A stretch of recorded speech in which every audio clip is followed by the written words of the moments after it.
In today's news, North Carolina Central University's campus police will now begin to enforce parking tickets on campus. Later, we give you an inside look on NCCU's Cover Appeal modeling troupe and how they're adjusting this fall semester. Time to land in your nest, Eagles, because Central News starts now. From the broadcast studio in the Department of Mass Communication at North Carolina Central University, this is Central News. Hi, I'm Saji Dual of Central News, and today we're doing a special pre-recorded edition of the newscast due to flooding issues. Alan Franks has more of the story. Around 7:40 a.m. Tuesday morning, as professors entered the Mass Communications Building, there has been reports of a pipe burst in the man's bathroom. Now, this pipe burst has caused a flood of 2 to 4 inches on the left side of the building. The one department that's been heavily affected the most is the theater department.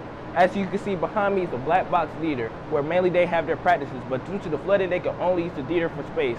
We'll have more information as soon as possible. I'm Alan Franks, reporter for Central News. As of August 22nd, NCCU has implemented parking regulations. Miles Graham has more of the story. Campus police will now be enforcing parking regulations. Do not park in areas marked reserved, and do not park in handicapped spaces unless you have a handicap decal. I don't like the restrictions because we're going through enough having to deal with COVID and wearing masks, but now a lot of us are also not on campus, so they're just making life even harder for the people that do have to go on campus. As a Park Mobile user, you can extend your parking meter time. Parking citations will be administered to those whose time has expired. The parking mobile zones include Latham Parking Deck, lower bottom level, Eagle Campus Drive from Lawson Street to the physical plant, Nelson Street in front of the Miller Morgan building, and the church parking lot. On top of having these restrictions, it's really hard to find a place just to park. Say I'm only going to be there for a few hours, I can't even find it, and by the time I do, I'm late for class. Reporting for Central News, this is Miles Graham. Will the death of Ruth Bader Ginsburg affect me? I went from behind the desk to get more information on this historical figure. Former Supreme Court Justice Ruth Bader Ginsburg, also known as the notorious RBG, was on the bench from 1993 until her recent death. During her tenure, she served on a variety of cases that left her legacy ingrained in the United States. She has been a leader in the court when it comes to these types of issues. So not just gender issues, reproductive rights, also when it comes to voting rights, which is incredibly important, especially now. Ruth Bader Ginsburg was a progressive and staunch believer in increasing women's rights. But now that there is a more conservative Supreme Court nominee to take her place, some are worried what will happen next. So when you talk to conservatives, when you talk to Republicans, and you ask them what's one of the things that's most important to them, they will oftentimes say overruling Roe v. Wade. Well, now there are enough justices on the court where that could happen. The Grace Hopper Conference will be taking place virtual this year. Isaiah Justice has more on the story.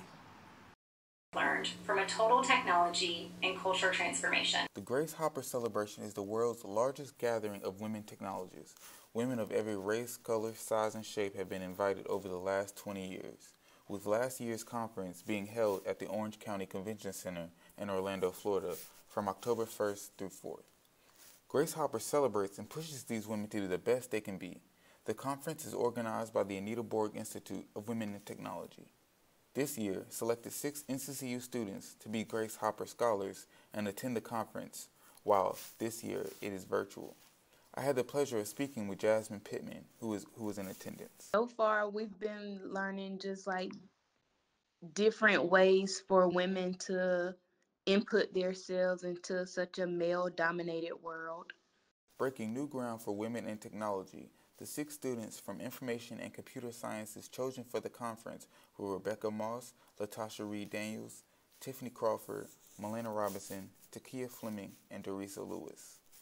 This 2020 virtual conference has over 30,000 attendants from over 100 countries, including athlete Serena Williams. Grace Brewster Murray Hopper was an American computer scientist, U.S. Navy admiral, and inventor of the first compiler, or in other words, a program that translates computer codes. Her invention led to one of the First, high-level programming languages, and even today, still opens doors and opportunities for women in technology. This conference is virtual now. I do wish it was in person, so I had the opportunity to speak to other students and other professionals. This conference includes internships, full-time opportunities, and rotational programs, one of the best networking opportunities you could ask for. Students and faculty scholarships cover all expenses, plus they receive a stipend. We hope to see you at next year's Grace Hopper celebration. Reporting for Central News, Isaiah Justice. NCCU's baseball team has great success in producing MLB-worthy players. Scott has more of the story. I'm Scott Malin, and I'm a current student-athlete at North Carolina Central University. Although the North Carolina Central University baseball team is relatively new to the scene of Division I athletics, they have a strong resume when it comes to moving players onto the professional level, with 6 signees since 2015. It was an honor to play for North Carolina Central with the history they have of moving players in the last 5 to 10 years. I'm standing at the North Carolina Central baseball team's home field, where these 6 athletes spent their college careers. Even though the season was cut short for the Eagles, it didn't stop the rich history from moving players on to the professional level. Since 2015, the NCCU's baseball program has produced 6 professional athletes. The first professional baseball player to come out of NCCU is Eric Kimber, who signed with the Kansas City Royals in 2015. In 2016, Andrew Vernon was drafted by the Milwaukee Brewers. 2018 brought the signing of Devin Sweet.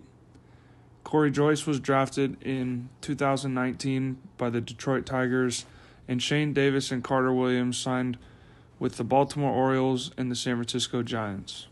It was a very hard decision based on me only playing 4 games at North Carolina Central. It was a tough decision just because I wanted to go back and have a full season with the teammates and the friends that I made there. With the success of moving players onto the next level in their resume, NCCU has high hopes of adding a conference championship in the 2021 season. Scott Malin, reporting for Central News. NCCU will not be having their ultimate homecoming experience this year. Kelvin Worthy has more of the story. The Ultimate Homecoming Experience is one of the biggest events that NCCU has every year, but due to COVID, the event has been canceled, as well as several other things. This is a time where alumni get to catch up with old friends, laugh about old times, and enjoy the improvements to the school that they once attended. It is also a time for the students to enjoy various events on campus that will raise the school spirit. Some of these events include the football game, the hip-hop concert, the gospel concert, the step show, and several other events that are held here on campus. It sucks that homecoming was canceled, but we're trying to make the best out of it with what we have. This year, NCCU Athletics is currently running a fundraiser campaign called NCCU Stronger Together that is supposed to raise $750,000 to cover the loss athletics are taking this year from the suspension of fall sports. The university is also planning on having virtual events to try to keep the school spirit up with there being no homecoming. NCCU definitely makes millions of dollars a year off of homecoming. With all the events that students and alumni get to attend, they definitely generate a lot of revenue. As a first-year student here, I really wanted to have a homecoming experience, all the events that would go on, but at least I have many more years to come. With the way COVID is still affecting our country, NCCU may not see the fun and exciting homecoming that they once have had. This virus has put a lot of fear into people's heart, and the likelihood of any big events happening may not be seen for years.